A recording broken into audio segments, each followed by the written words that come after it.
Welcome to the Power of Offense with Keith and Rodney, and I'm your host Keith, and right below me on your screen is your host Rodney. Greetings, peace to the gods. Peace to the gods, and today we're going to discuss the controversial topic of reparations. Now, the reason why we're discussing this is because this is a hot topic of today. Nationally, all of your large media outlets are talking about reparations because our Congress is discussing a possible bill. Now, this bill is called H.R.40, and it deals with reparations for American descendants of slaves, which is called ADOS. Some of us like to call ourselves Foundational Black Americans, which is FBA. And then others, we just simply call ourselves African Americans or Black Americans. All right.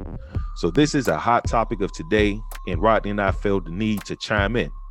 Now, the reason why we wanted to chime in is because we wanted to give everybody our personal opinions about this, right? So we are going to discuss our personal opinions, right? But beyond that, we want to look at this situation objectively, because during this show, we're going to cover some things that may offend some people. So some people might not like what's going to be discussed on the show. You might not agree with our opinions, and that's fine. That is fine because everyone is entitled to how they feel. Now, we encourage those, right? If you have any type of objections, to please voice it in our comment section. Matter of fact, we plan to start shooting live shows, live broadcasts very soon. So when we come on live, please, let's talk about it. All right. Now, another thing that we request is that all of you all who are listening right now, please listen to the entire show in full. And the reason why I'm saying that is because, again, we're going to cover some things that you have not heard anywhere else. Now, right here on your screen, we have Representative Sheila Lee Jackson. All right. Now, she is the sponsor of the Reparations Bill, which is H.R.40. She is the sponsor of this bill. So you see this beautiful young lady right here on the screen, right? Now, check this out. Representative Sheila Jackson Lee introduced this bill into Congress, right, on January the 3rd, 2019. And I just highlighted it for you. Now, the official name of this bill is H.R.40, the Commission to Study and Develop Reparations Proposals for African Americans Act. All right. Now, Miss Sheila Lee Jackson, right, Miss Sheila Jackson Lee was not always the sponsor, or she was not the original sponsor of this bill. No, she wasn't. The original sponsor of this bill, right, his name is John Conyers Jr., or shall I say Representative John Conyers Jr. And he introduced this bill into Congress, right, and I'm going to highlight it, on January the 3rd, 2017. So that's when he introduced the original H.R.40 into Congress. Now, let me read something to you all right, because I want to make a point. Now, right here, it says on March the 8th, 2018, assuming first sponsorship, it says Miss Jackson Lee, right, and we just showed you all her photo. She asked unanimous consent that she may hereafter be considered as the first sponsor of H.R.40, a bill originally introduced by former Representative Conyers for purposes of adding co-sponsors and requesting reprintings pursuant to Clause 7 of Rule 12, agreed to without objection. All right. So again, like I just said, Representative John Conyers, right? He was the initial sponsor of H.R.40. Now, as you see, she requested unanimous consent that she be considered the first sponsor of H.R.40, right? And I believe there's two reasons for that. Now, the first reason is that Representative Conyers was caught in some type of scandal. Now, Rodney is more familiar with the scandal than I am, but he was caught in some type of scandal a few years back. Am I right, Rodney? Yeah. I think it has something to do with some from the reports I read regarding, I believe, interns or some female co-workers that he worked with. They accused him. They accused the old guy of being frisky. You know. Then it's the second reason I believe this has happened. And the second reason I believe it's happened is because black women as a group, right, they function as their own political party. Black women are saying, right, here in 2020, 2021, black women are saying that they are the backbone of not just the black community, but of the Democratic Party.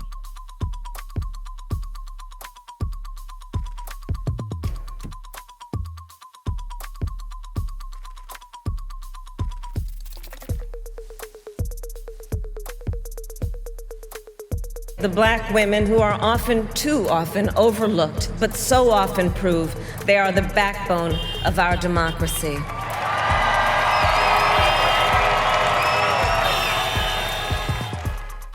That is what they're saying, right? Now, we all know that the black community at large is a matriarchy. At large, it is. Some people say it's a granocracy, but at large, the women dominate the black community. So I feel like this was a move also, right, for her to take credit and to diminish his legacy. Now, this is my opinion. I'm not speaking for Rodney. I'm not speaking for nobody else. I'm just giving my opinion on this second reason. I believe this was a way for his legacy to be diminished because of the scandal he was caught into. And then, you know, Miss Jackson Lee, she could take full credit for this bill. And the rest is history, right?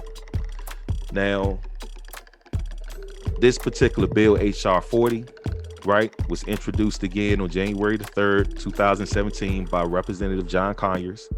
But that wasn't the first bill that he sponsored in reference to reparations. Now, the first bill that he sponsored in reference to reparations was H.R. 3745, and it was called Commission to Study Reparation Proposals for African Americans Act. Now, this bill was introduced, and I'm gonna highlight it for you all, on November the 20th, 1989. All right. That's when it was initially sponsored. Introduced, it was introduced to Congress. Yes, when it was introduced. And it has morphed over the years, as you can see, because this bill just says study for reparation proposals, but H.R.40 says it's a study and develop. The word develop was added to H.R.40, and it did not exist or wasn't a part of H.R. 3745. And just so everybody can see what Representative John Conyers looked like, that's a photo of him right there. That's that handsome young man right there, right? And again, we don't want to diminish his legacy regardless of what the scandal was. You know, he still took part in the efforts of this reparations bill, right? So he should still get some type of credit for it, is where I'm getting at. Yeah, totally. Now, we have some people, right, that support the bill. We have some that don't. Again, it's a lot of controversy around reparations for American descendants of slaves. Now, me personally, I actually like that term better. Me personally, Rodney, rather than just saying African Americans. Now, the reason why I'm saying that, right? Which one do you like better? I prefer American descendants of slaves, or descendants of American slaves, or even foundational Black Americans. The reason why I'm saying that is because an African American can be a descendant of slaves, which will be you and me, Rodney, right? But an African American can also be one of our brothers and sisters who have naturalized, right? Like a Barack Obama. Right. From Africa or from the Caribbean or anywhere else in the world that are heavily melanated. You get what I'm saying? Yeah, now we're not saying that those who are not, we're talking about from slavery in America.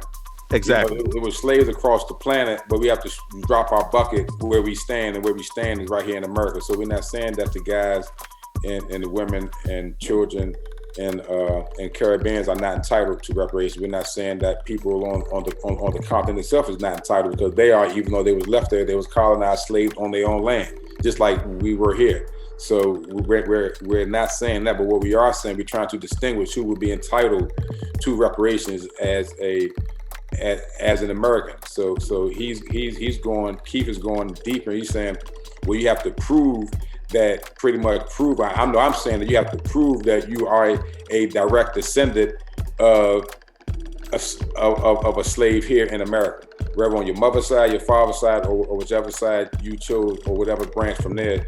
You have to pretty much be qualified. You can't just say, well, I'm an African American and I'm entitled to it. Exactly. And that potentially includes mulattoes. It also can include some people that we see today that are visibly white. I mean, let's call it what it is, because all it takes is a interracial relationship. The child comes out mixed. That child breeds with someone that is considered white. And well, then how would they define a mulatto? Are they trying to define a mulatto of today? You know what I'm saying? Or are they trying to define a mulatto back then? Because if they go back then, we all are mulattoes. So that'd be like a gray area. You know what I'm saying? But I get what you're saying. So you're absolutely saying a person and their mother is a descendant of the slave ownership, but the father is a descendant of the slaves. You know what I'm saying? Exactly. So is that child entitled to what? You know what I'm saying? That child may be entitled. So if you can clearly discern between the two, then it don't, would those reparations or compensation be split in half? You know what I'm saying? That's something to be determined based on the daughter, not of the dad. Exactly. And again, this is how I feel. Like, to me, I don't feel like it's plausible today. I don't. Now, I agree with monetary reparations. And I'm saying monetary reparations because that's the reparations that we're all talking about today. We're talking about money. Let's just call it what it is. Monetary reparations, I feel like, should have been given to our ancestors, which was the freedmen. They should have been paid monetary reparations. We're going to get to that because there was efforts for that. We're going to cover that in this broadcast. You know what I'm saying? Now, as of today, I don't necessarily feel like it's plausible. I don't. And I don't even feel like it's constitutional when you look at the equality clause of the 14th Amendment. And we're going to get there too. You know what I'm saying? Yeah. So that's my standpoint on it. But again, that's why I'm telling everyone this is a controversial topic, and everyone is entitled to how they feel concerning reparations. All of us are, because we're all Americans, right? Now, you have some people who are opponents of it, right? Let me start right here. You have some people who are proponents, right? Some people who believe that American descendants of slaves. Now, I'm gonna use that term because I feel like it fits better than saying African American, or I might say Black American, but I'm trying not to use African American. But American descendants of slaves, right? You have some people that do feel that we should get monetary reparations, right? Now, right here on your screen, right? This is a publication that was issued by Duke University. And it says economists propose slavery reparations of up to $12 trillion, equivalent to $800,000 per Black household, or more than half the American GDP. All right, so it's an economist that has actually done research on this. And his name is William Darity Jr. And I'm gonna highlight this for everyone. It says Duke University professor. He's an economist. William Darity Jr. and his wife, Kristen Mullen, co-authored the report for the Roosevelt Institute, arguing that the United States government should pay systematic reparations for slavery. Right? So he has already done the math on this. He has already done the study on this. Now, you even have Harvard, right? I'm gonna pull this up.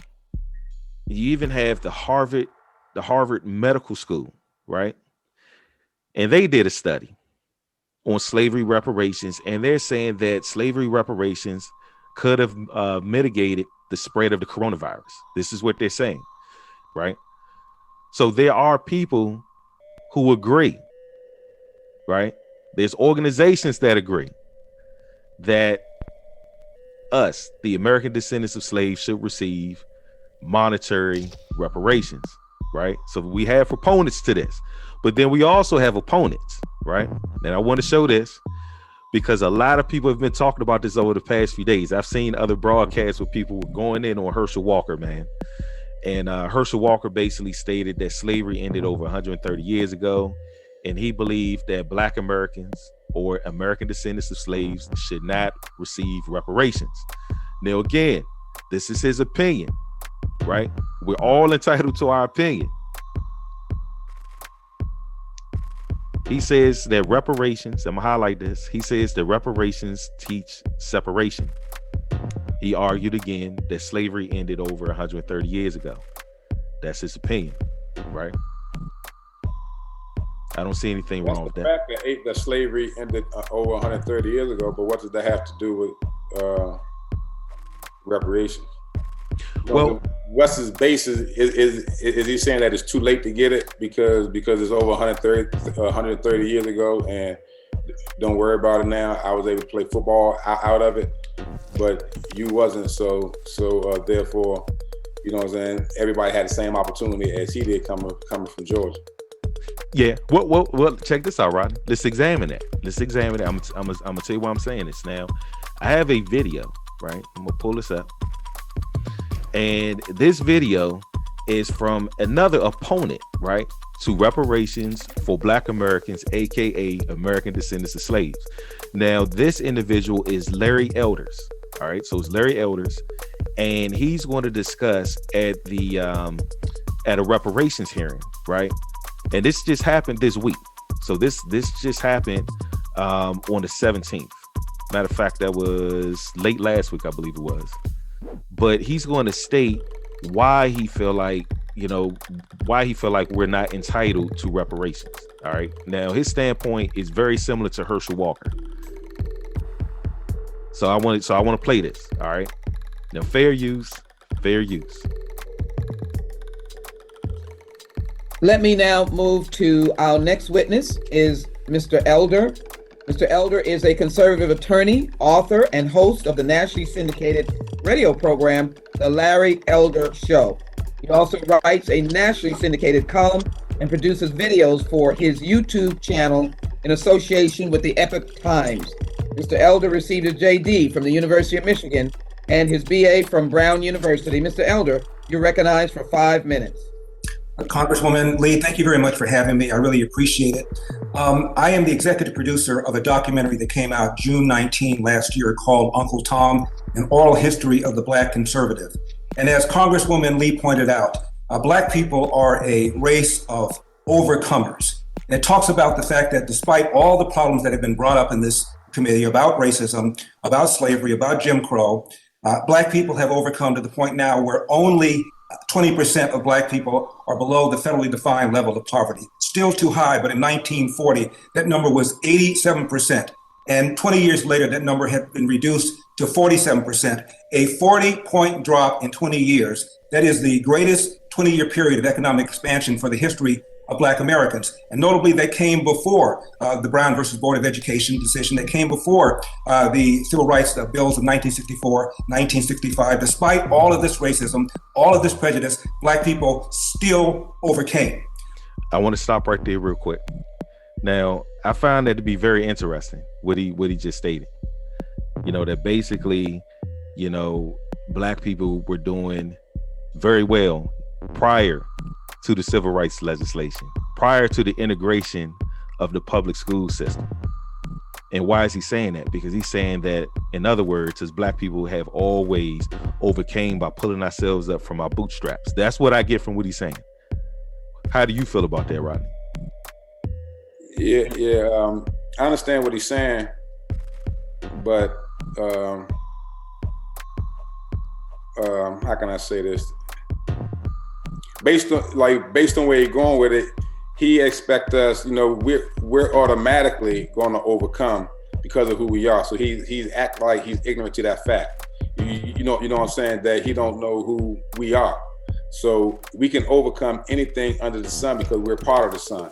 So with that being said, he's saying that we're supposed to accept the fact that we have the natural ability to overcome damn near anything on this planet, that we are not entitled to anything for still getting people foot and hands on our necks. You feel what I'm saying? So he's saying the fact that we overcome all this oppression, all this rape, all this murder, you know what I'm saying? But we still able to make money. You don't take money with you. So therefore he's saying that he's comparing it to the poverty level. You know what I'm saying? I don't know if you can compare what happened to us to how much money you have today, because it looks like he has a lot of money, all of his qualifications. He's a jurist, which means he's an attorney, but he doesn't have a lot of African sense. Is pretty much what I'm saying. So the point that he's making is well taken, because we have overcame, but we have that capability to overcome. And I don't feel as though the fact that we are able and will overcome no matter what's put before us by our oppressor, that doesn't entitle us to something for maybe not for slavery, but for being oppressed, all those things that he named, the Jim Crows, the rapes, the slavery. That's what we really need, the bad policies for housing, for loans, the redlining, the discrimination for restaurants, for things like that. You know, all that I think we need reparations for. Maybe not slavery in and of itself, but the result of the slavery. You know what I'm saying? The shit that's being affected from slavery. You know, those that still profited from slavery. That's even pushing the metal to oppressing us even more with the money made from slavery. So that's my position on what he's saying, and a lot of the reparation arguments against reparations as it stands. But to me, reparations as demanded, as you and I talk in private, is two birds in the bush. I don't know if we're gonna go into the bird in the hand, but the reparations as demanded, H.R.40, 50, whatever you want to name, the way it's demanded right now is two birds in a bush. You can trust and believe that, and that's based in law. That's not our opinion. Absolutely. All right, I'm gonna keep going. And you raised some good points too. To me, both of y'all raised great points. He raised a good point. You raised a great point too. All right, I'll keep going. I also find it ironic we're having this hearing 13 years after we elected and then re-elected the first Black president of the United States. I'm old school. I still get the newspapers thrown to my house. And the day that Obama got elected, I got the New York Times and the LA Times thrown to my home. And on the front pages of both those newspapers, there were colored pictures of Black parents hugging their kids, crying, saying things like, "Now I can say for the first time truly that if you work hard, you can be anything you want to be." In 1997, Time Magazine and CNN did a broad survey of Black teens and white teens and asked both of them whether or not racism was a major problem in America. And both of them said yes, not too surprisingly. But then Black teens were asked the following question: is racism a big problem, a small problem, or no problem in your own daily life? 89% of Black teens in 1997 said racism was a small problem or no problem in my own daily life. In fact, twice as many Black teens as white teens said failure to take advantage of available opportunities is a bigger problem than racism. I want to stop right there real quick. Yeah. Because Rodney, you and me talk about stuff like this a lot, like you said, in private. We do. And I actually agree with those teams. We talk about this. I feel like most of the problems we have is the fact that a lot of us, right, ADOS or FBA, Black Americans, we choose not to take advantage of opportunities. I do. The opportunities exist. It's just some of us don't want to take advantage of it. I don't really feel like it's an issue of white people trying to prevent you from taking advantage of these opportunities. I think it's an issue of a lot of our young people just don't want to do it. They don't want to put the work in to obtain any type of gain or status from these opportunities. They don't want to do it. They just want something handed to them overnight. I agree with that, but the counter argument to that, because I agree that they don't, like many of us don't want to take advantage of opportunities there. Right. And I agree that a lot of us don't want to work as hard as we're capable of working to achieve our goals. I totally agree with that. And I agree when he said 80-some% of teens in 1997 said that racism didn't affect their daily lives. I agree with that stat. However, the flip side of that is that those children has been conditioned to say that. They don't know any better. You know what I'm saying? They don't know the system in and of itself, or how it is designed to oppress. And you have some white folks within the system who benefit from that system, try to help out. But the overall system in and of itself, the system of racism, white supremacy, is way above, because it provides the Department of Education. You know, our system provides FHA loans, conventional loans, the banking system, the legal system, all the systems that we have. The system of racism and white supremacy created those systems. Why? Because they won the war, right? So most of us are not talking from that level. He's not talking from that level. He's talking about, okay, we lost the war, we're gonna submit to that, right? You know what I'm saying? So the system that Master provided us to get along with, you know, you're not taking advantage of it. You know what I'm saying? Not talking about although there's a system in place that you can take advantage, you can get rich, you can do what you need to do to make money. But as Jay-Z said in one of his famous interviews, he said, they'll let you make money and sit at the table, but the problem is when you try to buck what they're doing. You know, as long as you're doing what they say and do, they'll let you make all the money they want. But as soon as you try to buck it, or try to do something that's not in their best interest, like helping out the Black community, which is why you notice that all, or most, or many, or however many you want to say, those rich Black athletes, entertainers, businessmen, they don't come back and establish an educational system or a knowledge-based system to help those in the community to be able to help themselves. You know what I'm saying? You can help them not with giving money, but with giving knowledge. They obtain knowledge once they reach a certain monetary plateau, all of them. They don't bring that knowledge back to us. Instead, they bring back the follow me, to want to be like me. You know what I'm saying? That's why a lot of the rappers like Andre 3000 don't rap about what he rapped about back in 1996, because he done flipped his consciousness. You see what I'm saying? So once their consciousness flip, they don't really bring that, what they learned spiritually and consciously, back down to where they came from. And that's a big problem to why we don't take advantage of the opportunity, because we don't know any better. We have nobody to teach us. You don't know what you didn't know growing up, neither did I, because our parents didn't know. Our parents didn't know because their parents didn't know. So it was one time when our parents did know, but it's been stripped from us, beaten out of us, dared you to implement it, so therefore we forgot. And it's the brother that's made a famous quote. I gotta put his name out there because he said the quote. I don't want to make it seem like it's mine. The brother name is Anthony Browder. He's one of our leading, if not the leading, historian based on our ancestry in Kemet. But I'm not going too much. But one time he said it was the time that we created and knew, and then we forgot what we knew. He said, now we at a state that we forgot that we forgot. You know what I'm saying? So that's where we are now. We forgot that we forgot, which is why our parents didn't know and our grandparents didn't know, and most Black folks can't go back 4 generations. You don't know 4 generations, because that's that system of racism and white supremacy. So that's that cutoff from those who knew back then than those who don't know, which is now. So the system in and of itself creates the atmosphere by which we're speaking about, and this brother is laying it out perfectly within the submitted system, how we're not doing the right thing. But it's the submitted system that we submitted to, which gave rise to what's going on. And that's what at the power of offense are trying to get out of it. And once again, reparations, as demanded, is 2 birds in a bush. We have a bird in our hand, but just go ahead and move forward.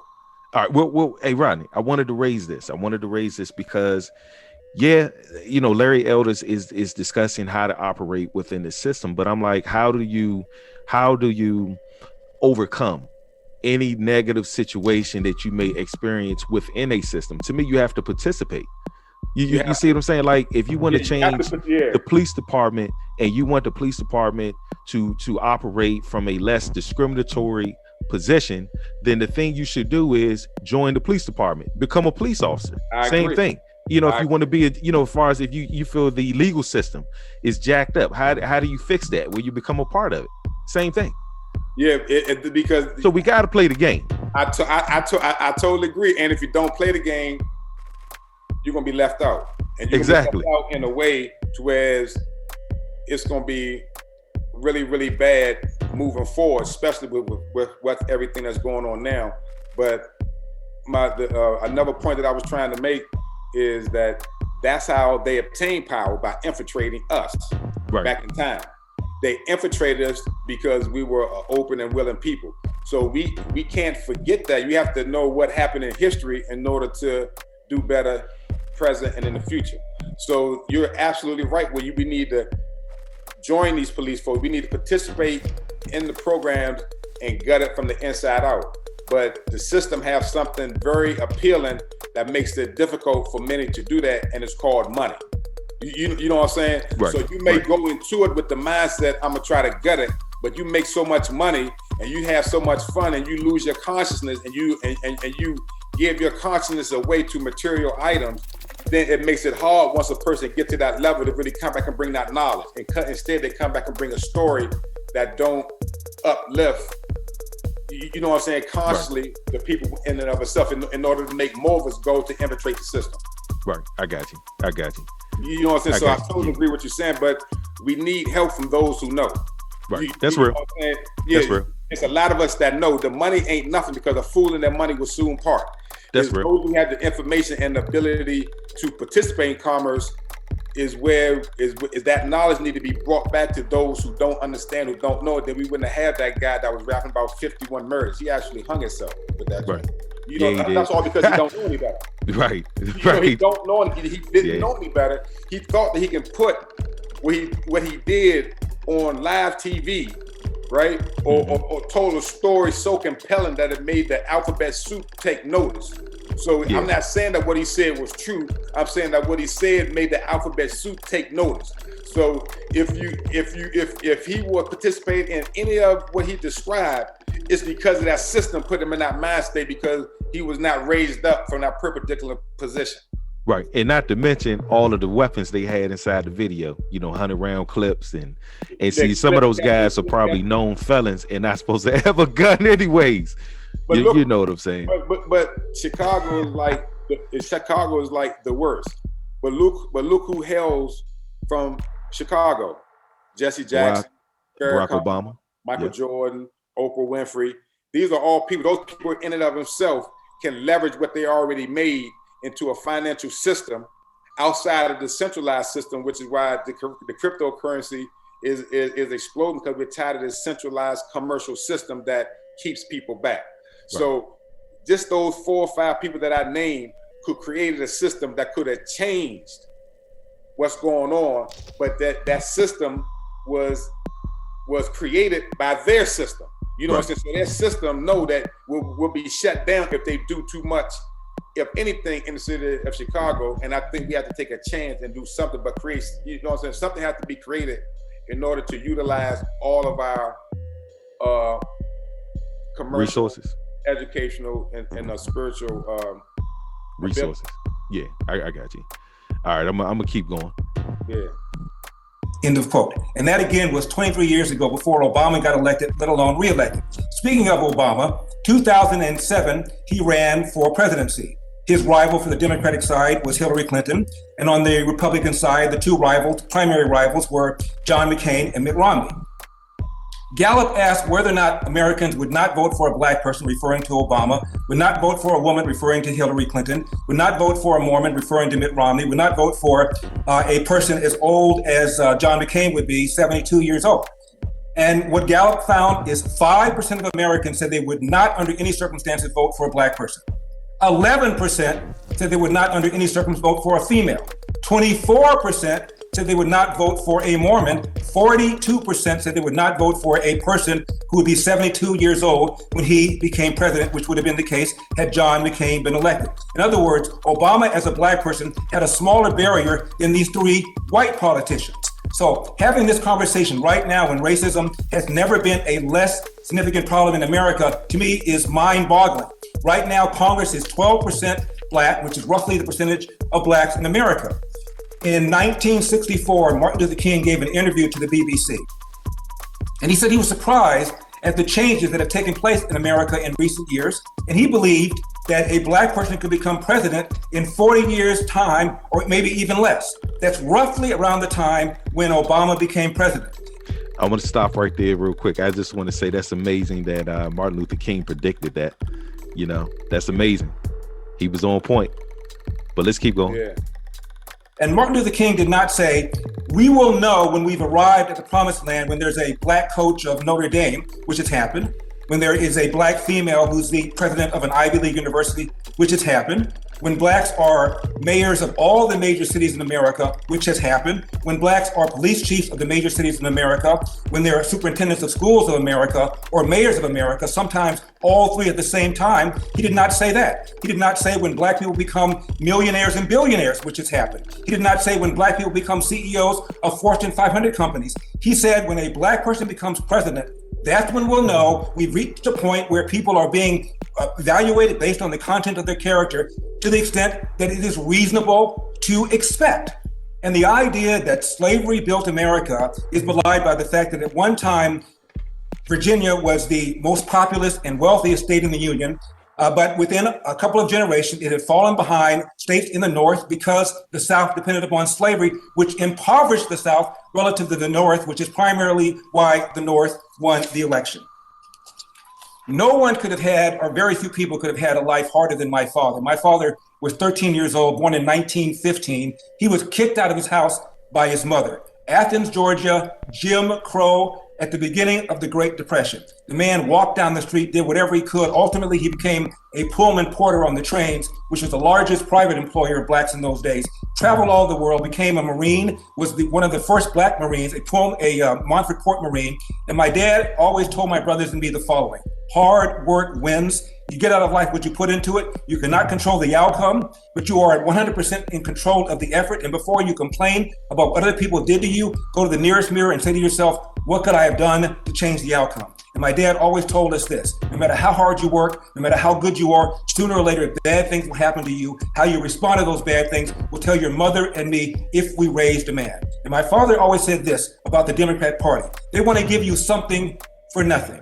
And when you're trying to get something for nothing, you almost always end up getting nothing for something. Thank you very much for taking the time. I appreciate it. All right. I'm going to say there's no free lunch. There's no such thing as a free lunch. And his dad, I got to say, his dad killed it, man. His dad made some great points. Yeah, well, I agree with everything that him and his dad said. You know, everything that they said absolutely makes sense.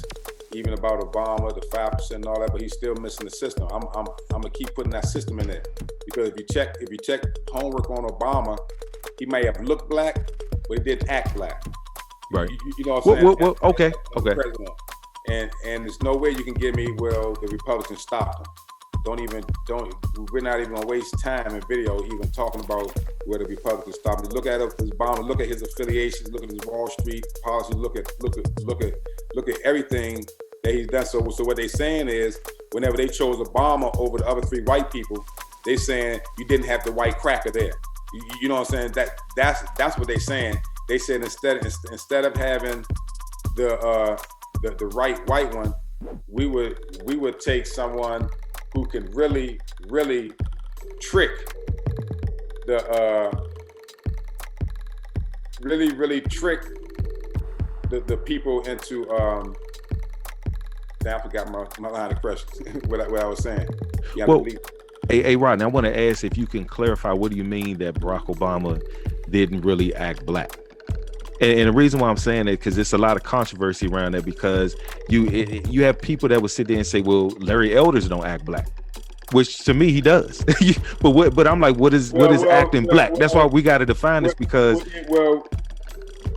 what I'm talking about, act black, that's the same thing as acting white. Like, they stay on code, right? Right. So when a white person get in office, right, they're gonna automatically look out for their boys. They're gonna look out for the people who put them there, right? Right. Obama, what I'm saying he didn't act black was he know. So this right here, when it says Obama says white resistance and resentment stopped him for pushing for reparations, that really rests my case when he said that. You see what I'm saying? That rests my case, because he should have went past. In other words, he's not going to risk his future outside of the presidency to do anything for black folks. And to me, that's not acting black. And this time, you got to give your life. You know what I'm saying? He tricked us. You jump out. If you're going to jump out there, you got to jump out there and really do it, because he knows black history. He knows what happened. He knows what he could have done. He knows he could have executive order and put us right where we needed to be, made shit fair. He know that he could have changed with a stroke of a pen how to get loans. He could have did with a stroke of a pen to step in and deal with Trayvon Martin. He could have did with a stroke of a pen to allow a whole lot through executive orders to help black folks out had he wanted to do that. He did sound a little.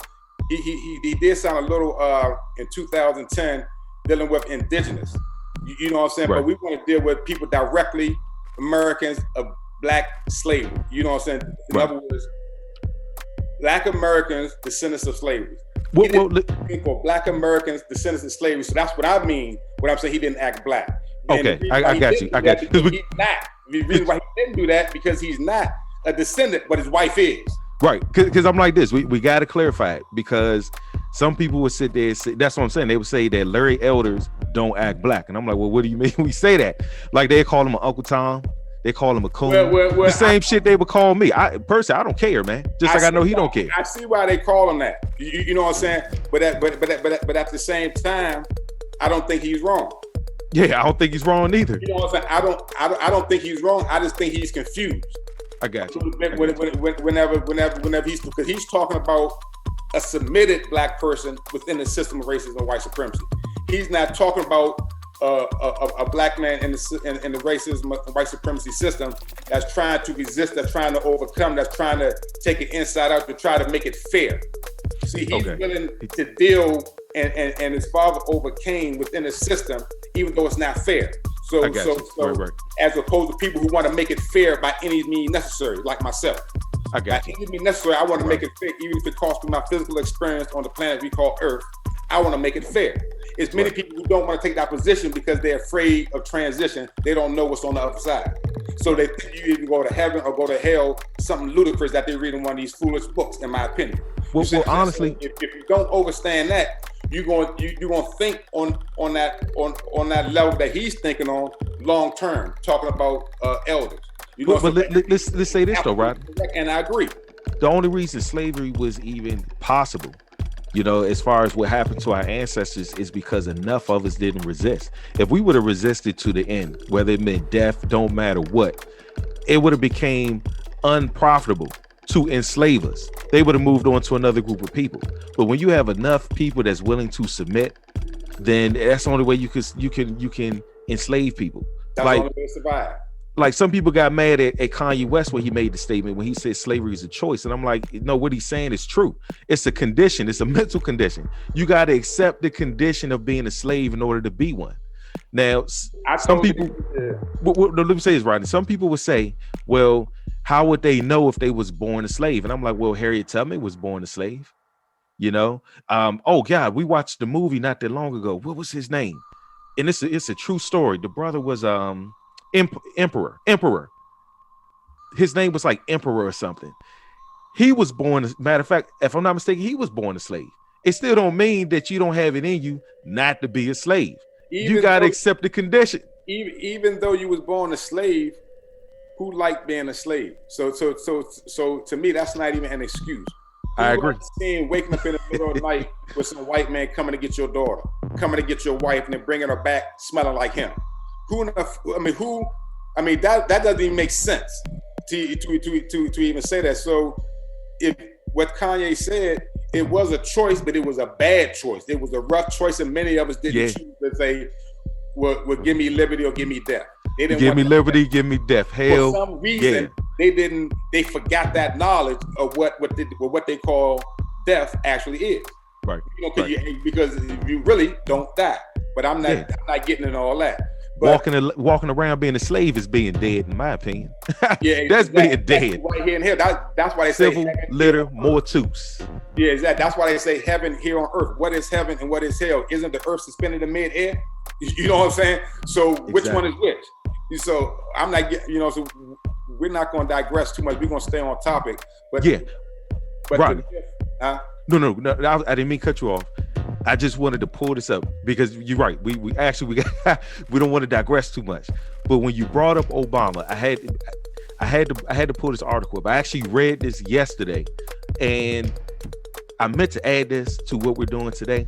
And I'm so glad that you brought him up, because to me what he's saying is a bunch of bullshit. Now he's saying Obama says that white resistance and resentment stopped him from pushing for reparations. No, it didn't. You just didn't do it because you didn't see the need to do it. That's all. That's all it is. He won't even own it. He want to blame his decisions on white America. When his decision as POTUS, he complied.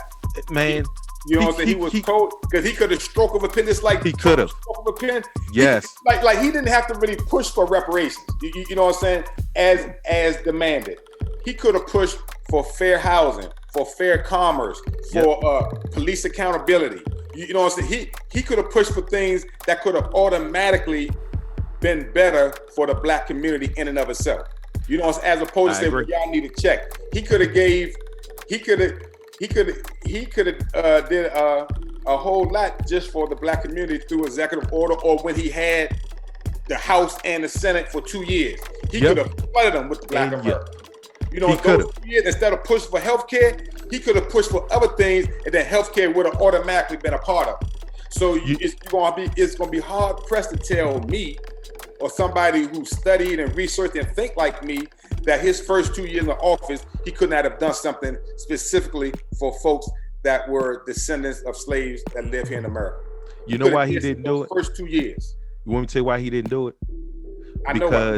Because he's spinning our wheels like all of the Democrats do. They only use black America for votes. That's all they want us for, is votes, so they can continue their agenda, their hidden agenda that most black people don't even understand.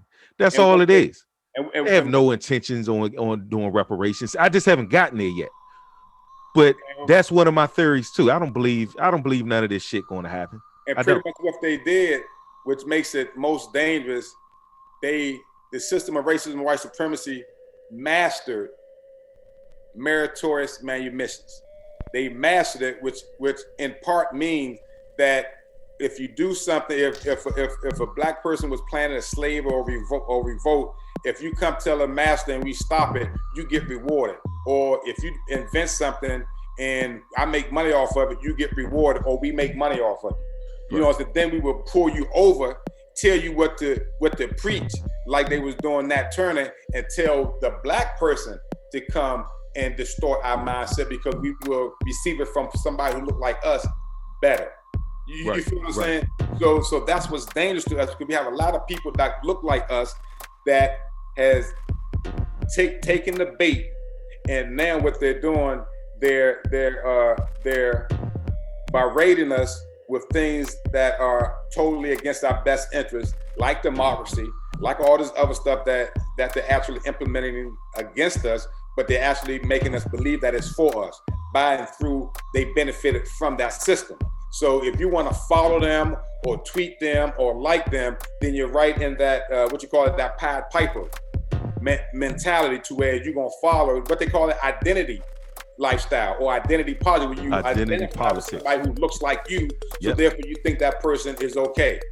You feel what I'm saying? So exactly, that's how the system perfected how to keep us in a dysfunctional, separated, divided state. On the hamster wheel.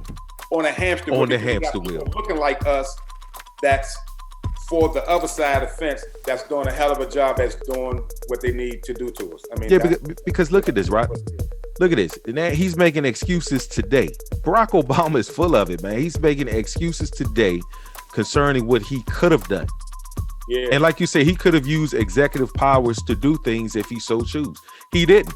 Just like former President Donald Trump used executive powers to build that border wall. When people thought he was joking, when he told all of his supporters he was going to build this wall, when he got in office, what did he do? Start building the wall. Yeah. Barack Obama could have did the same thing. Just like he says right here, are reparations justified? He says the answer is yes. Now, I agree. But again, to me, reparations, monetary reparations, was something that our ancestors should have got. The freedmen should have got monetary reparations. Right? Yeah. They should have. You know what I'm saying? Now, I got to say this. Now, again, you already know my position, right? I'm going to throw it out there again. I don't believe it's plausible today. I don't believe it's going to happen. And to me, it's too many things. I just don't believe it's going to happen. And even if it did, I say this. Hold on, let me say this, right? Even if it does, right? I will still take the reparations. I'm not going to pass it up because all I'm going to do is add it to the other monies that I have to build the legacy that I have for my progeny. The legacy that I'm building for my progeny. You know what I'm saying? So I'm not going to turn it down, but I don't believe it's plausible. And I believe that the people that should have received it, that was only right for them to have received it, was our ancestors, the freedmen. That's ultimately my position. Yeah, I totally agree that right after slavery, that those who were enslaved needed reparations at that time, right?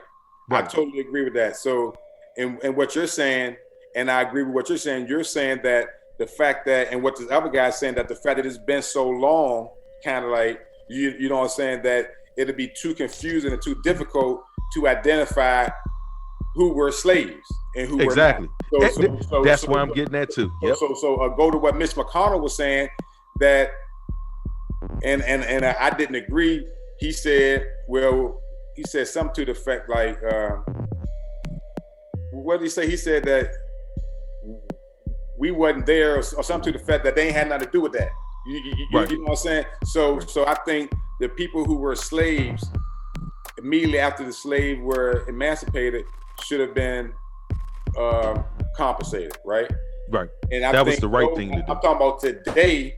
I don't think we should be compensated for what happened back then, right? Because we were not slaves then. However, we've been affected wholeheartedly by all 9 areas of life as a result of policy, law, abuse, rape, hanging, murder, police brutality. We've been affected.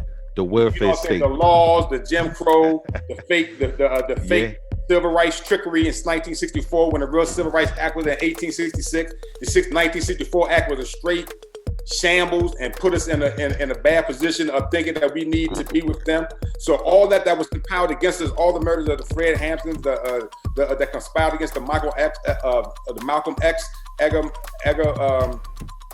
Medgar Evers, Martin Luther King, all that conspiracy, all that murder. We need today to be compensated for that. The hell with slavery. Hey Rodney, I want to come back to what you're saying with that in a bit. As we move in the broadcast, what you just said, I want to circle back to that. All right.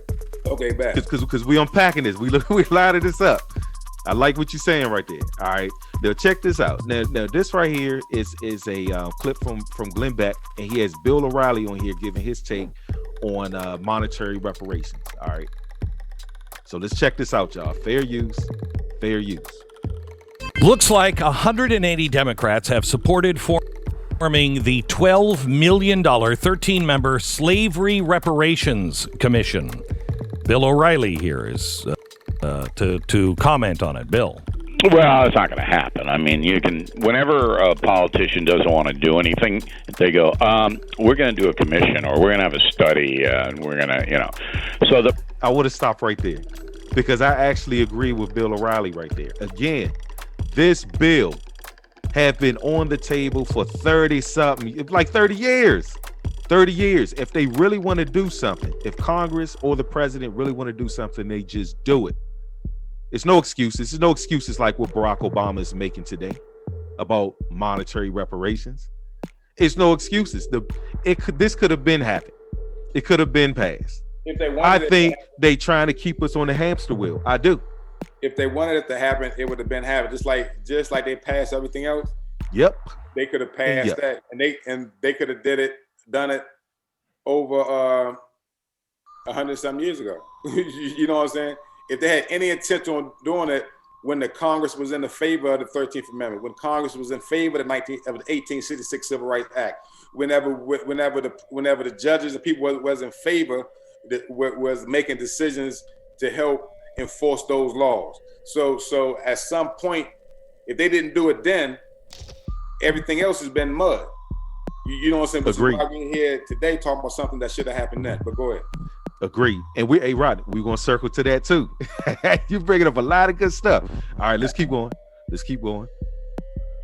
The problem with reparations is that you have a country that's going bankrupt.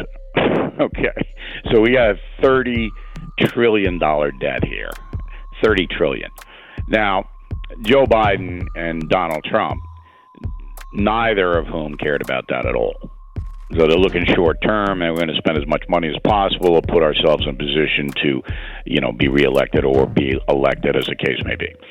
So if you were to give reparations, you'd have to then send cash to 15% of the population. All right, so we're talking 50 million people. And you mentioned a Harvard study in the T's. The study was that because African Americans have poorer environments, their homes and their neighborhoods and all of this, they're much more susceptible to getting COVID. So the only way to stop that in the future is to give each African American family $800,000 so they can buy their way out of the bad neighborhood. So that's what the Harvard pinheads are suggesting. So this is all unconstitutional, by the way. It would never happen. But, the left is doing this to get the African Americans to vote for them. And that's been going on now for decades. Let me stop right there. Because I have to say this, Roddy. I agree with him. I believe it's going to be struck down. It's unconstitutional, even if they pass something. And I'm going to prove why I'm saying this. I'm going to prove it. Yeah, I agree with what he's saying. And then I think I explained why. So, go ahead. Even as far as the votes, I even agree with him on this too. They constantly the last 30 years, they keep on bringing us up these reparation conversations so that we continue voting for them. It's the hamster wheel. Yeah, it's the same people. It's the only way to get the black folks on. Tell them we're gonna give them some money for the way we treated their ancestors. You tell them that, we got them. Come on, man. Wake up with that one. Exactly. All right, let's keep going. So aren't reparations really coming in different ways? The COVID bailout, they're saying that they're not going to help. White companies don't get the priority. If you're a white businessman, you're not going to get the loan, et cetera, et cetera. And all reparations is coming. Equity is reparations. So you remember Joe Biden in his inaugural speech, we're going to do equity. And equity means we're having certain groups get favorable status from the federal government. And that just is a big rainbow arc. Right. So whatever it is, we're going to favor the marginalized groups. And it's not a purely racial thing because gays are in that group and a bunch of other people. So that is the equity play, okay? So that, you can easily say, well, that's partial reparations. But the progressive left wants to essentially bankrupt the United States, and this is what people don't understand. All right, they want to drive up the debt so far that the U.S. dollar collapses. And once it collapses, the economy collapses. And we're back into the Great Depression of 1929, where they could wipe out capitalism and impose socialism, which is essentially what FDR did to get back into a government that is, making sure people don't starve to death. That's what the far left wants. It wants to collapse the entire capitalistic system. And if you're going to pay $800,000 to each black family, you're going to bankrupt the system. Yeah. I'm going to stop right there. And the reason I'm going to stop right there is because the conversation kind of shifts off of slavery reparations at this point. And so we're going to stop right there. But I actually do agree with what Bill O'Reilly is saying. I think, if anything, the progressive left, the objective for them is to bankrupt America, to set us up for some form of socialism. That I gotta agree with him on that. And it's based upon my knowledge of who the progressive left is. So I'm like, Bill O'Reilly speaking facts. He really is. Now I want to go back to that whole part about monetary reparations being unconstitutional, because to me, that was one of the most important pieces to what Bill O'Reilly said. And the reason why I'm saying it is because I believe under the 14th Amendment, the equality clause, right, is what's going to make monetary reparations for American descendants of slaves, aka black people or black Americans, aka foundational black Americans, unconstitutional. All right, so I'm putting this on the record. So right here on your screen, I have the 14th Amendment. All right, so we're going to go into Cornell law, and we're going to take a look at this equality clause of the 14th Amendment. Now, it's right here in Section 1. Section 1 says, all persons born or naturalized in the United States and subject to the jurisdiction thereof are citizens of the United States and of the state wherein they reside. No state shall make or enforce any law which shall abridge the privileges or immunities of citizens of the United States, nor shall any state deprive any person of life, liberty, or property without due process of law, nor deny to any person within its jurisdiction the equal protection under the laws. This part right here is what I'm referring to. This right here. And I just highlighted the equal protection clause of the 14th Amendment. I believe is what's going to make monetary reparations for us unconstitutional. So the principle behind this is that all persons, right? Black, white, yellow, green, don't matter. We're all equal under the law here in the United States of America. So let's take a look at this. What's that other clause in the Constitution? I don't have my book with me. The one that says that no lawsuit will survive because of emancipation. You remember that part of the Constitution? It's the part of the Constitution how that Jones said that no case. You know, that they was kind of like we know that they gave the slave owners reparations for losing money, but they also said that they can't sue because of the emancipation joint. I need to go get the Constitution because that's the one where it says it's unconstitutional because they said that no case will hold. I know what you're talking about. That was in the, you know what I'm talking about? Yeah, I know what you're talking about. Actually, is that one of the amendments? I'm trying to think. Is it? Oh, that's one of the articles. That may be one of the articles.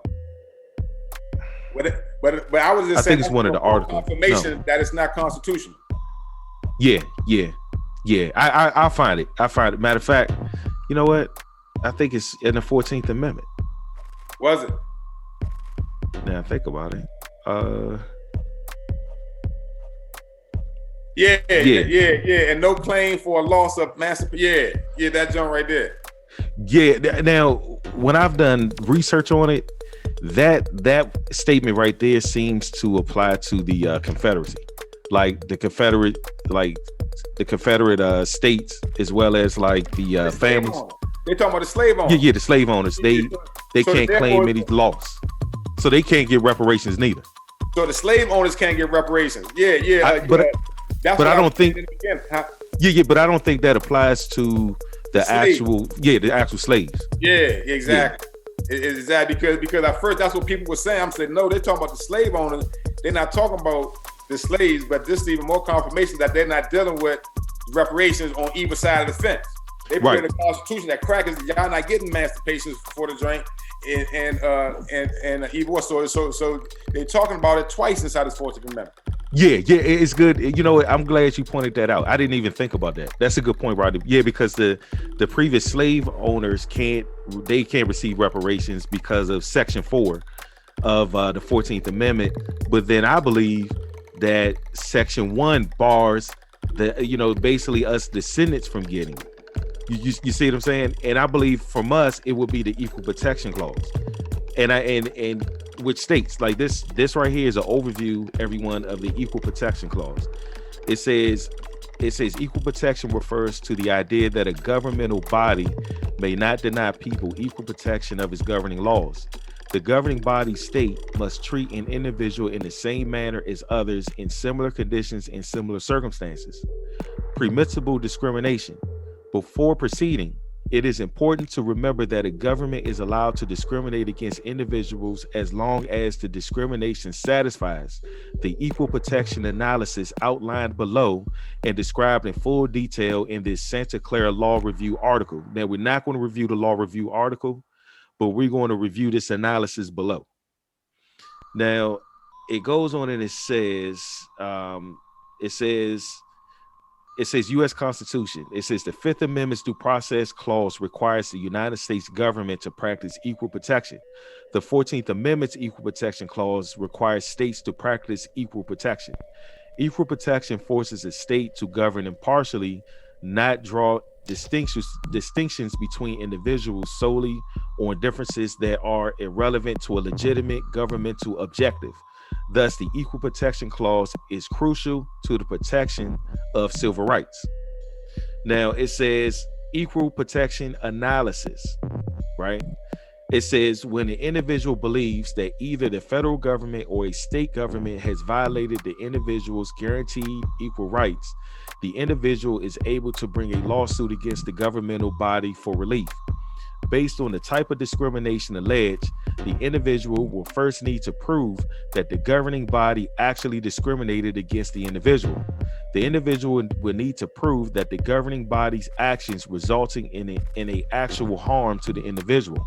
After proving this, the court would typically scrutinize the governmental action in one of three different ways to determine whether the governmental body's action is permissible.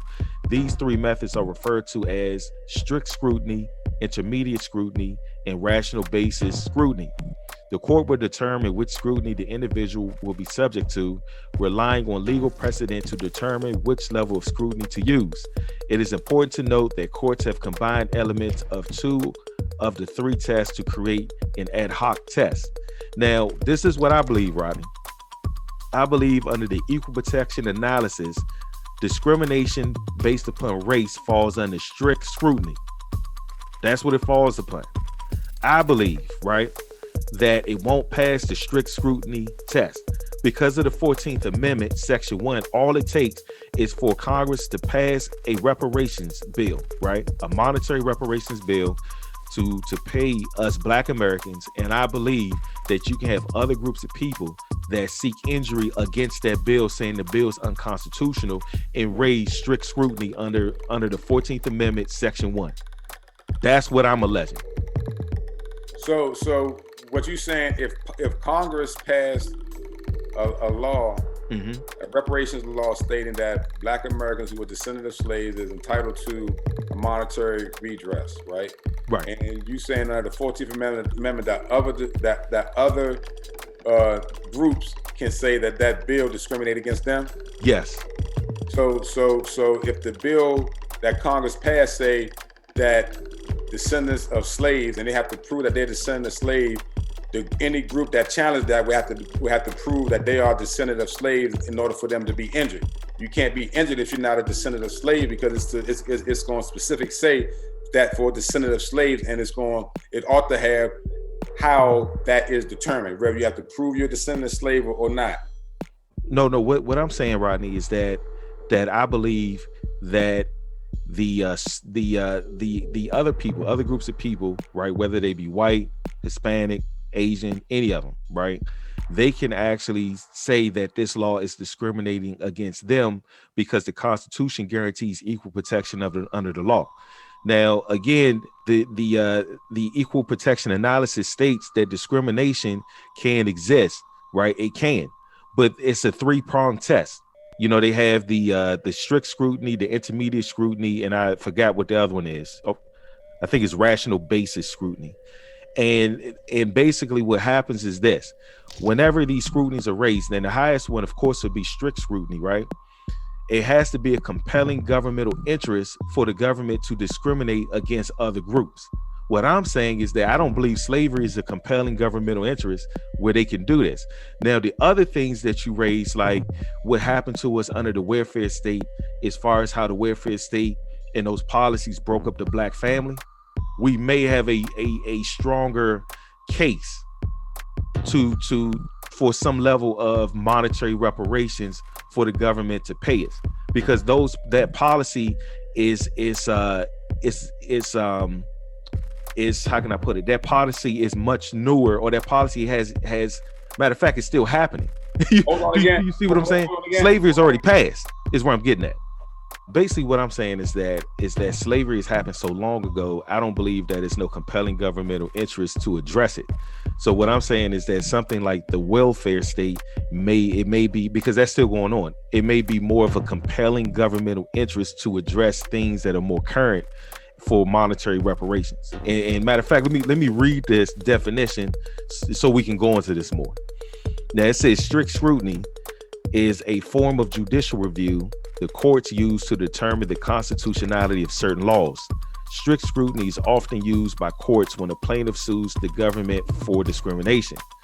To pass the strict scrutiny, the legislator must have passed the law to further a compelling governmental interest and must have narrowly tailored the law to achieve that interest. Strict scrutiny is the highest standard of review which a court will use to evaluate the constitutionality of governmental discrimination. The other two standards are immediate scrutiny, and then it says rational basis review. So again, I believe, and so I know when concerning things like gender and race, the courts use the strict scrutiny rule. That's what they use. So what I'm saying is that even if Congress did pass any type of bill to address monetary reparations to descendants of slaves, which will be our people, right? What I'm saying is that other groups of people that this bill does not have anything to do can say that this bill is discriminating against them because the 14th Amendment, Section 1 guarantee equal protection under the law. And what I'm saying is that slavery happened so long ago that there's no compelling governmental interest to it. That's what I'm saying. Well, I'm saying that if Congress passed a law, right? Right. Say that American descendants of slavery is entitled to X amount of dollars as a result of their ancestors being enslaved. Now, I agree that it should have been to the slavery, and I also agree that we deserve reparations, maybe not for slavery in and of itself, but we were not slaves, but for everything after that. You know what I'm saying? But I'm taking this in a whole totality to as if they just passed the bill and connected to, right? If they bypass the separation and they connect us with the slavery and other groups of people. And if Congress said that American descendants of slavery, and then defines those groups of people, just like they passed bills for Indians, just like they passed bill for gay acts, just like they passed bill for other people. If they passed the bill strictly for American descendants of slaves, and those other groups who had nothing to do with slavery came in and say under the 14th Amendment that they're entitled to fair and equal protection under the law, I will move to 12B6 because they don't have standing. One, because they can't prove that they're connected with the requirements of that law. So if they can't prove that they're connected to the requirements of that law. Right here, it says the heightened scrutiny test, right, which is the strict scrutiny, is used in cases involving matters of discrimination based on sex. And then it says as articulated in Craig versus Boren. And then it says classifications by gender must serve important governmental objectives and must be substantially related to the achievement of those objectives. Well, it's the same thing for race. Matter of fact, it says it in the next paragraph. It says strict scrutiny is the most rigorous form of judicial review. The Supreme Court has identified the right to vote, the right to travel, the right to privacy as fundamental rights worthy of protection by strict scrutiny. In addition, laws and policies that discriminate on the basis of race are categorized as suspect classifications that are presumptively impermissible and subject to strict scrutiny. What I'm saying is that other races of people can sit there and say that this particular law that Congress passed, right, is unconstitutional because it's not fair, being that I can't receive any type of reparations. You know, this most likely would happen. This is why I believe that Bill O'Reilly made the statement that it's unconstitutional. I'm very certain he's referring to the 14th Amendment, the same amendment that they say gave everybody equal protection under the law. Is the same amendment that will be used to prove any such legislation for reparations to be unconstitutional. You're right. I agree with that, but what I would do if I was supporting this case and I was in court talking about it, I would destroy strict scrutiny and those who say the 14th Amendment and Bill O'Reilly that say the 14th Amendment discriminates against them, because it doesn't, right? And I'm gonna prove that it doesn't. If Congress passed a law and say, which we already discussed, that Americans, right, Black Americans, or they can just say Americans, you know what I'm saying? But if they say Black, and say if they said Black Americans, now listen to where I'm going with this. Say if they said Black Americans, right? If they said Black Americans, then I think they would have a case, right? Right. But if they say Americans descendants of slavery, they don't have a case. And I'm explaining why. Because the Civil Rights Act of 1866, the 13th Amendment, and the 14th Amendment, none of those laws specifically say Black people, right? It says conditions of slavery or involuntary servitude. It was white slaves, it was blue slaves, it was Mexican slaves, it was Chinese slaves, all during the midst of our slavery, but we was the worst slavery. So if those groups, again, we have to prove that they are descendant of the slave in America, no matter what color you are, and then that takes away everything that Bill O'Reilly, the 14th Amendment, and strict scrutiny is talking about, because those laws, which are precedent, doesn't say Blacks in particular. So if Congress fumbled the ball and That's say a good point. Black Americans, right? Then they can come in if they can prove, hey, my family was an involuntary servitude and I'm white. My family, because they had white people like the Irish. Yeah, like the Irish. You're right. Time. So if they can prove that, then it's unconstitutional. But if they say Americans descended of slaves and only Black people step up, they will be 12B6'd out of here. Yeah, that's a good point you raised. that's a good point. I like that. You know what I mean? And again, to all our listeners, that's the type of stuff that we discuss here at the Power of Offense. I like that, Rodney. That's a good point. But I do agree. See, I'm from the standpoint that, and I know I keep saying it, that we are owed reparations from what happened after slavery. You know what I'm saying? Because we were still raped, we were still murdered, and we was treated unfairly, bound through policy, bound through the police, bound through a whole lot. Jim Crow and everything. We deserve reparations for that. You know what I'm saying? And because we are we have been directly affected as a result of that, and we can prove it. Well, I'm glad you said that. Slavery, but we can prove what happened after slavery. They need to separate the two to really make it happen. So to me, I agree with you. I think that is BS and spinning our wheels, because they really wanted to get down to it. I'm not even a goddamn attorney, never been in law school, but I think I dissected this joint and separated to make it, 1, undefeatable, 2, make it constitutional, but 3, they got to do it and prove it.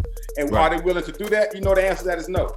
Right. It got to apply to everyone that had ancestors that could have been slaves here in America. That can prove it. Right. That can prove it. If they do it that way, that's a good point, Rodney. That's all I'm like. Yeah, I'm sure that could pass the strict scrutiny test. I'm certain that will happen. Now I want to go somewhere with this though, Rodney. I want to go somewhere with this because I made a statement early in the broadcast that our people have already received some type of reparations, right? And I think everybody should read this case. Yeah, I think they should too. Yeah, this case, y'all. And then any word that you get to, because it's legally, but you're gonna get the picture.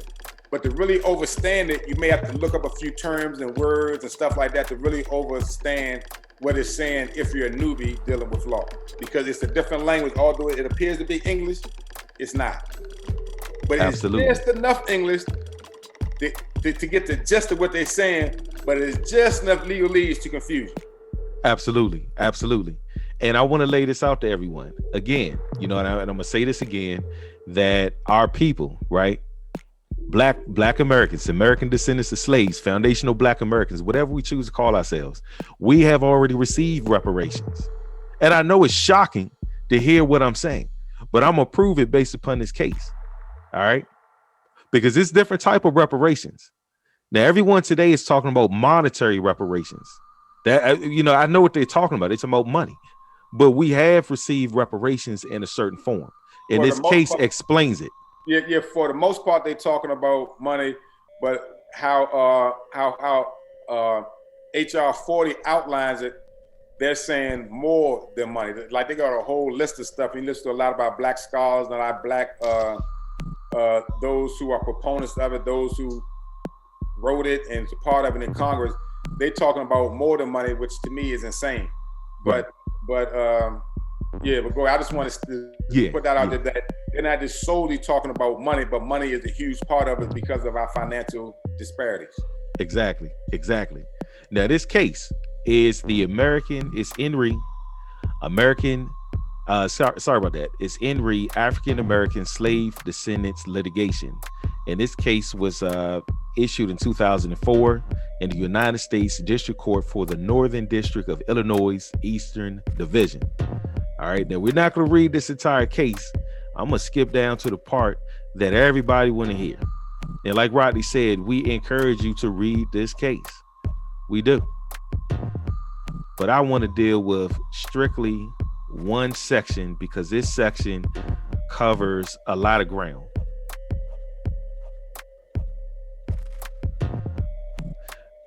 All right, here it goes, y'all. Right here. Now I'm gonna start reading from right here and I'm gonna highlight it for you. I just highlighted it. So I'm gonna start right here. I'm gonna highlight this first sentence. It says the Constitution commits to the representative branches, right, of the United States government. Now the representative branches of government will be the executive branch and it will be the legislative branch. Now, how do we know these are representative branches of government? Because these are the individuals that we all elect to be in office, right? That's how you know that those are the representative branches of government. All right. So let's make that clear. The judicial branch is not a representative branch of government. It's only the executive branch and the legislative branch that are representative branches of government. All right. So I want to make that clear as we read through this. So it says the Constitution commits to the representative branches of the United States government the authority to resolve the issue of reparations to former slaves resulting from the nation's role in the institution of slavery. Now, Rodney made that clear earlier when he said that former President Barack Obama, instead of making excuses about why he didn't do anything concerning monetary reparations for descendants of slaves, right? Instead of blaming it on white man, blaming it on white supremacy, right?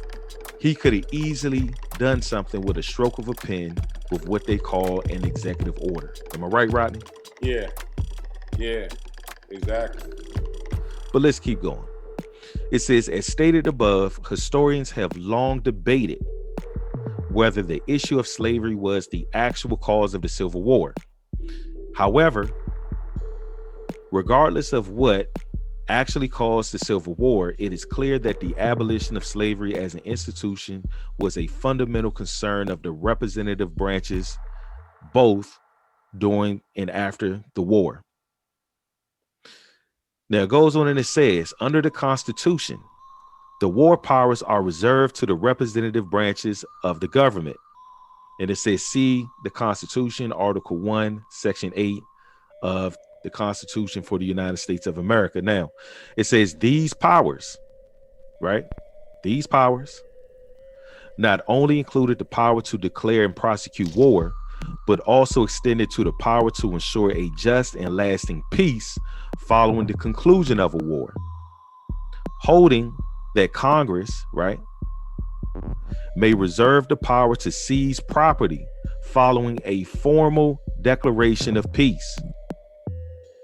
By exclusivity, entrusting such powers to the representative branches, the Constitution restricts judicial review or interference on many war-related decisions made by Congress and the president, both during and after the war. So again, I already told everybody earlier that the representative branches of government, right, is Congress and the president, right? It's our legislative branch and our executive branch. I made that clear. So now you see the court just explain that to you. All right. Now this case goes on and it says, in this case, there is a strong historical record indicating that the relief sought reparations to former slaves following the Civil War was considered and rejected by the representative branches in lieu of other forms of relief. So again, we're talking about monetary reparations. We already know what everybody wants, monetary reparations, but there was relief that was given. This is what the courts are saying. Now it says this relief came in many forms, including wartime and post-war legislation, civil rights legislation, and constitutional amendments, all intended to ensure the liberty of the newly freed slaves and benefit them generally. For example, prior to the end of the Civil War, Congress passed the Federal Confiscation Act designed to punish those who participated in the rebellion by confiscating their property. Right? And then it goes on right here and it says the Confiscation Act also freed tens of thousands of slaves who had fled to Union forces by the summer of 1862. Shortly thereafter, following a series of Union victories, President Lincoln, using his constitutional authority as commander-in-chief, issued the Emancipation Proclamation on January the 1st, 1863. The Emancipation Proclamation freed all slaves in the states under Confederate control. It says other wartime efforts to ensure the well-being of the newly freed slaves included Congress' creation of the Freedmen's Bureau in March of 1865. Congress created the Freedmen's Bureau pursuant to the war powers to provide former slaves food, clothing, supplies, job placement, educational facilities, and homestead land. The Bureau had the authority to rent or sell to freed slaves land abandoned or confiscated in the Confederacy. Although Congress initially intended for the Bureau's authority to expire 1 year after the completion of the Civil War, Congress voted to extend the Bureau's powers over President Johnson's veto. All right.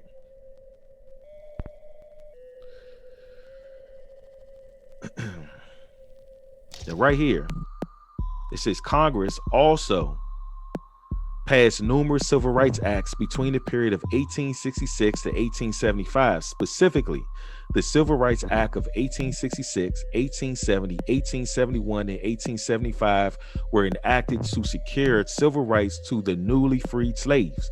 Most notably, the Civil Rights Act of 1866 declared, in quotes, all persons to be citizens of the United States and guarantee them legal equality throughout the nation. The act provided that all persons shall have the same right in every state as enjoyed by white citizens. Additionally, Congress ratified 3 constitutional amendments, hereinafter collectively referred to as the Civil War Amendments, between the period of 1865 to 1870 to ensure the liberty of the newly freed slaves. The 13th Amendment, ratified on December 6, 1865, provides in part, neither slavery nor involuntary servitude shall exist within the United States or any place subject to their jurisdiction. So that's the 13th Amendment, Section 1. And then it goes on and it says, this amendment formally abolished slavery within the United States by prohibiting individual states from enacting legislation authorizing the use of slavery within their borders. Noting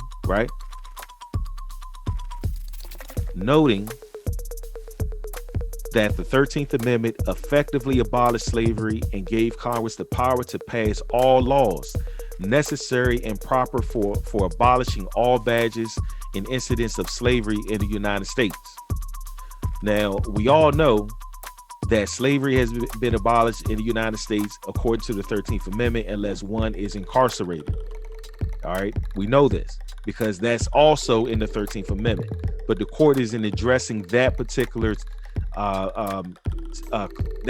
clause within the 13th Amendment in this opinion. All right, so I want to make that clear. We know this. Now, the court goes on and they say, Congress then ratified the 14th Amendment on July the 9th, 1868, declaring, among other things, that all persons born or naturalized in the United States were United States citizens and citizens in the state in which they reside. It says Section 1 of this amendment, again, we're talking about the 14th Amendment, effectively overruled the Supreme Court's Dred Scott decision, ultimately making freed slave citizens of the United States. So all of these scholars that sit in and want to bring up the Dred Scott case, because I hear a lot of them still do it, and they try to say, well, the Dred Scott case is still in effect. No, it's not. It's been overruled by the 14th Amendment. I didn't say it. The federal court said it. Now it goes on and it says,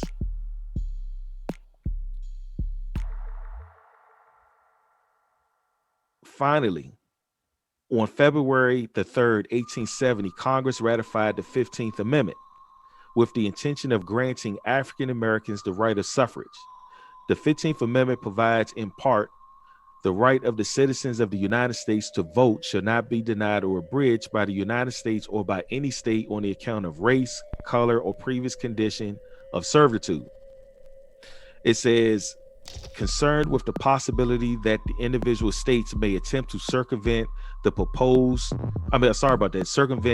purpose behind the Civil War amendments, Congress included an enabling clause in all three of the Civil War amendments, giving it the exclusive power to enforce the amendments with appropriate legislation. All right. Now the court goes on and says, more directly on point, the representative branches considered the issue of reparations, right, to freed slaves for harm suffered as a result of the institution of slavery. Congressman Thaddeus Stevens proposed a bill that would have utilized the Confiscation Act to seize public and private real property within the former Confederate states. And that bill was H.R. 29 of the 40th Congress, Section 1-2, 1867. The confiscated property would have been distributed to the freed slaves. And it says, see Section 4. Specifically, the text of that bill provided, and this is what the text of the bill said, that out of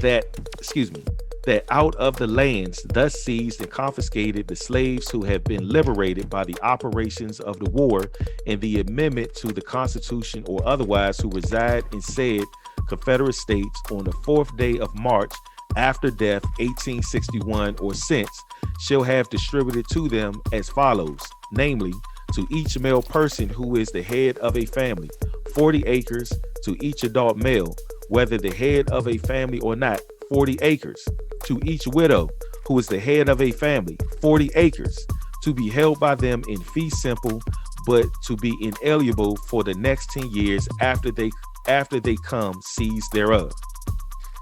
And it goes on and says, in addition, each freed slave would have been entitled to a monetary grant for the purpose of erecting buildings on these distributed lands. And that comes from Section 5, right? Now, Stevens passionately advocated for the passage of this bill. So you're hearing this, right? So we actually did have some white men, right? Namely, that wanted to give us some form of monetary reparations back then. Stevens passionately advocated for the passage of this bill. Stevens indicated that H.R. 29 was designed to help several classes of persons, including free slaves, stating in H.R. 29 is important to 4 million of injured, oppressed, and helpless men whose ancestors for 2 centuries have been held in bondage and compelled to earn the very property, a small portion of which we propose to restore to them, and who are now destitute, helpless, and exposed to want and starvation under the deliberate cruelty of their former masters. The cause of the war was slavery. We have liberated the slaves. It is our duty to protect them and provide for them while they are unable to provide for themselves. Have we not a right, in the language of Vital, to do ourselves justice respecting the object which has caused the war by taking lands for homestead for these objects of the war? Now, right here, it says, according to Stevens, right? And this is in the Congressional Globe the 40th Congress from 1867, it says passage of H.R. 29 would have served two objectives. First, the bill would have served to punish the Confederate States for their treasonous war. As Stevens stated, you hold at your feet a conquered foe and a atrocious enemy. Tell him on what terms he may arise and depart or remain loyal, but do not embrace him too hastily. Be sure first, sorry about that there is no dagger in his griddle. Second, the bill would have served to place freed slaves on the path to economic independence, as Stevens stated. Now, this is what he stated right here. 4 million people have just been freed from a condition of dependence, wholly unacquainted with business transactions, kept systematically in ignorance of all of their rights and of the common elements of education, without which none of any race are competent to earn an honest living, to guard against the frauds which will always be practiced on the ignorant, or to judge of the most judicious manner of applying their labor. In the Senate, Senator Charles Sumner, right, also championed the vision of land distribution as a form of reparations to freed slaves. According to Sumner, end quote, all who are now familiar with the process of Reconstruction have felt that our work would be incomplete unless in some way or another we secure to the freedmen a piece of land. So again, you had this white guy, right? This white senator that wanted to secure land to our people. You know, you had several of them in Congress that wanted to do this. Now, it goes on and it says, one particular proposed resolution of Sumner's, one particular proposed resolution of Sumner's provided, not less important than education is the homestead, which must be secured to the freedmen, so that at least every head of family may have a piece of land. It says the idea of land distribution was also a plan of the Bureau of Refugee Freedmen and Abandoned Land. However, the idea of land distribution was ultimately abandoned, with President Andrew Johnson pursuing a plan to pardon Confederate sympathizers and restore their property rights. Isn't that interesting? Now check this out. In the words of Senator Sumner, right, lamenting the decision not to extend monetary or property reparations to freed slaves is hauntingly prophetic of this continued post-emancipation reparations movement. In quotes, I don't like to play the part of Cassandra, but I cannot forbear declaring my conviction that we shall regret hereafter that we have not done more. Isn't that interesting? He knew that Congress should have done a lot more. And if Congress would have done a lot more, we wouldn't be having this conversation right now about monetary reparations. We wouldn't.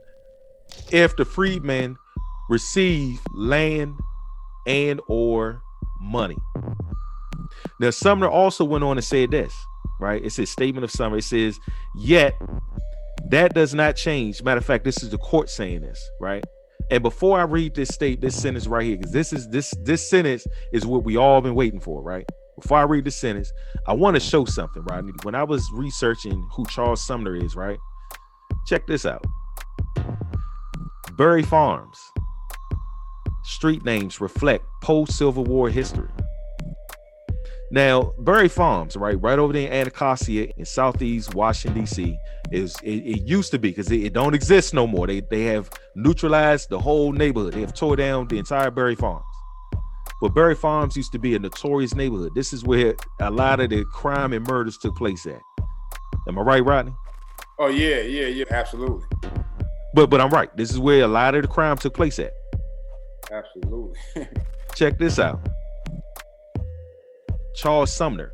Sumner Road right over there in Bury Farms was named after Charles Sumner. Matter of fact, all of the roads, Pomeroy, Stevens, Howard Road, all of that were named after radical Republicans that had something to do with freeing the slaves. Isn't that interesting? In other words, these were the white guys who, after slavery, advocated for the betterment of those enslaved. Exactly. But I don't want to digress. I want to get back to this very important sentence right here. Because again, I made a statement and I said that our people already received reparations. I said that, right? Well, this is where I got it from. The court goes on and it says, yet that does not change the fact that the representative branches considered the issue of reparations to former slaves, right? They considered the issue of all type of reparations to former slaves. And the chosen vessel of reparations came in the form of constitutional and legislative enactments guaranteeing equality under the law and freedom from discrimination. Did y'all just hear that? I'm gonna read that to y'all again. Because again, I'm not saying this. I'm just repeating what the federal court said. The federal court said that our people already received reparations. Now, it wasn't monetary, but they received reparations.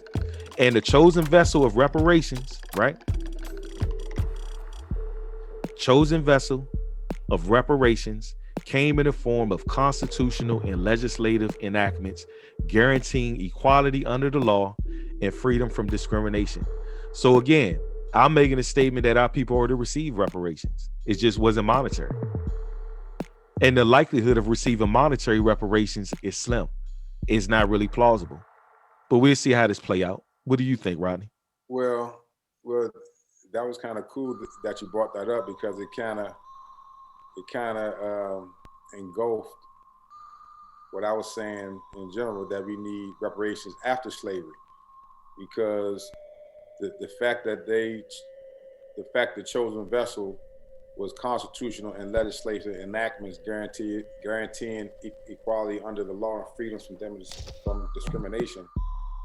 That within itself, you wouldn't need a monetary reparations because of the simple fact we would be able to make it on our own if everything was equal, fair, if it was equity existed. But equity did not exist when they passed those constitutional and legislative enactments guaranteeing equality under the law and freedoms from discrimination.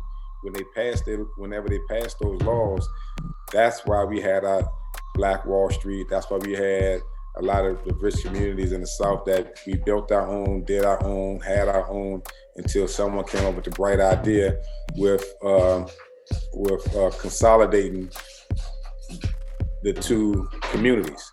And they did that through, once they passed the constitutional and legislative enactments guaranteeing equality under the law, then came Jim Crow.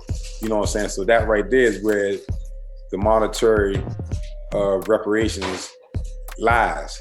Because if those laws did not exist, if we were not denied these constitutional and legislative enactments that they guaranteed, if he wasn't denied those through Jim Crow and the other racist policies that turned a blind eye to these forms of constitutional legislation guaranteeing the law, then we wouldn't need money. But the fact that they chose to do Jim Crow and they chose to break down, rob, kill, murder, and destroy all these neighborhoods that we built and created on our own businesses, the fact that they did that, that's what we need reparations from. So not from the slavery in and of itself, because they enacted laws, and then when they enacted laws, we was able to strive. After when they enacted laws, we was actually in Congress. So is at some point it broke away from the laws that they provided to protect to what we have now. And I think they did that through the Jim Crow, through the KKK and all the other stuff. But the 1866 Act was the best and the greatest law. Is really the Black Constitution if you overstand and read it, because it had a supremacy clause in it, the way the Constitution had a supremacy clause in it under Article 6. Right. Yep. I mean, you know, again, hey, Rodney, we had to point this out because, first of all, when people talk about reparations, my thing is this: you got to be specific. So really what people should be saying is monetary reparations, not just reparations, because monetary reparations is really what you're seeking. And my thing is, you know, you have politicians, right? your state actors that know this. Again, a lot of them that's sitting up there in Congress, even executives on the executive branch, right? They are attorneys, and many of them know these things. They know that our people have received reparations, right? It just wasn't monetary, and they're not making a distinction. The same way that they don't like to make a distinction between illegal immigrants and legal immigrants. A lot of times, especially when the left talk about immigrants, they always just say immigrants. They won't make a distinction between illegal immigrants and legal immigrants. And most of the people on the right have an issue with illegal immigrants. It's not immigration in itself, it's just illegal immigration. Because illegal immigration drives the economy down. Illegal immigrants take jobs from American citizens. You know what I mean? They drive wages down. It's just a problem. And the same way that legal immigrants have naturalized in this country, it's the same way that illegal immigrants must do it too. Yeah, the distinction always have to be there. That's why I'm like, our people are really saying monetary reparations. You know what I'm saying, Rodney? But they need to say that. Just stop. Just don't just say reparations, because we already have reparations in the form of constitutional and legislative enactments guaranteeing equality under law and freedom from discrimination.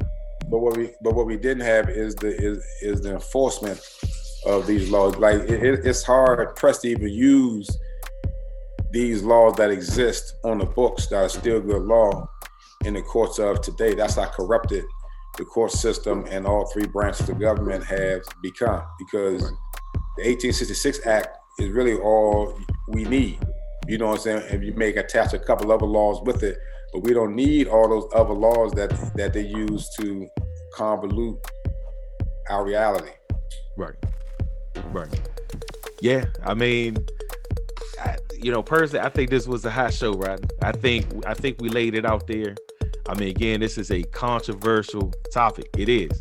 And everybody has the right to feel how they feel, and everybody should chime in. You know what I mean? Yeah. We're gonna go into it a little deeper too in other videos, but we just wanted to lay out the basis of it, which is what we've just done. Exactly. It's a lot deeper. It's a lot more to it. Whenever you really get into these laws that we need to actually use to really reap the benefits of the reparations received. We haven't reaped the benefits of the reparations received, and that's what we need to do. And everything with the H.R.40 can be thrown in the trash, because it's just like, it's a waste of time. We need to use the laws that are on the books and enforce those, and we need congressmen and congresswomen and senators and all of the other state actors to really allow us to reap the benefits from the reparations already provided.